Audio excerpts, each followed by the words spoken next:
The small island state of Singapore held its 16th general elections on Saturday, and the ruling People's Action Party won yet again with a comfortable majority. 83% of voters turned up to cast their ballot at various polling centers throughout the country.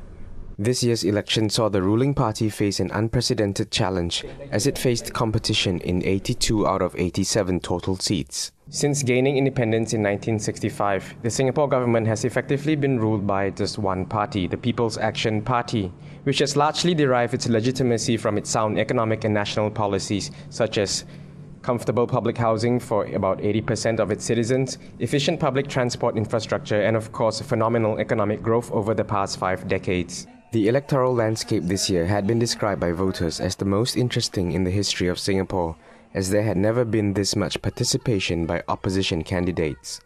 I guess the caliber of the opposition candidates are better this year compared to the previous election. They have a better lineup of people that for us as the Singaporeans to choose from. As the polls went underway, opposition parties felt optimistic of their chances at the polls because of the incumbent government's admission that it made some mistakes regarding migration policy over the last few years. It's about the influx of foreigners displacing Singaporeans, taking up Singaporeans' jobs, the inconvenience caused to our amenities, infrastructure, and also the jobs. And the other issues also Singaporeans face will be the high living costs faced in housing, high cost of housing.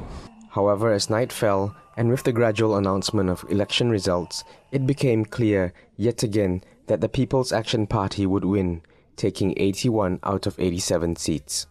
Meanwhile, the opposition Workers' Party made electoral history by taking 6 out of 87 seats. No opposition party in Singapore had ever taken more than 4 seats in the history of the parliamentary elections, but more importantly, they knocked out Singapore Foreign Minister George Yeo from his seat. Despite the comfortable overall victory, the ruling People's Action Party still saw its overall popularity dip from 66% to 60% from the last election.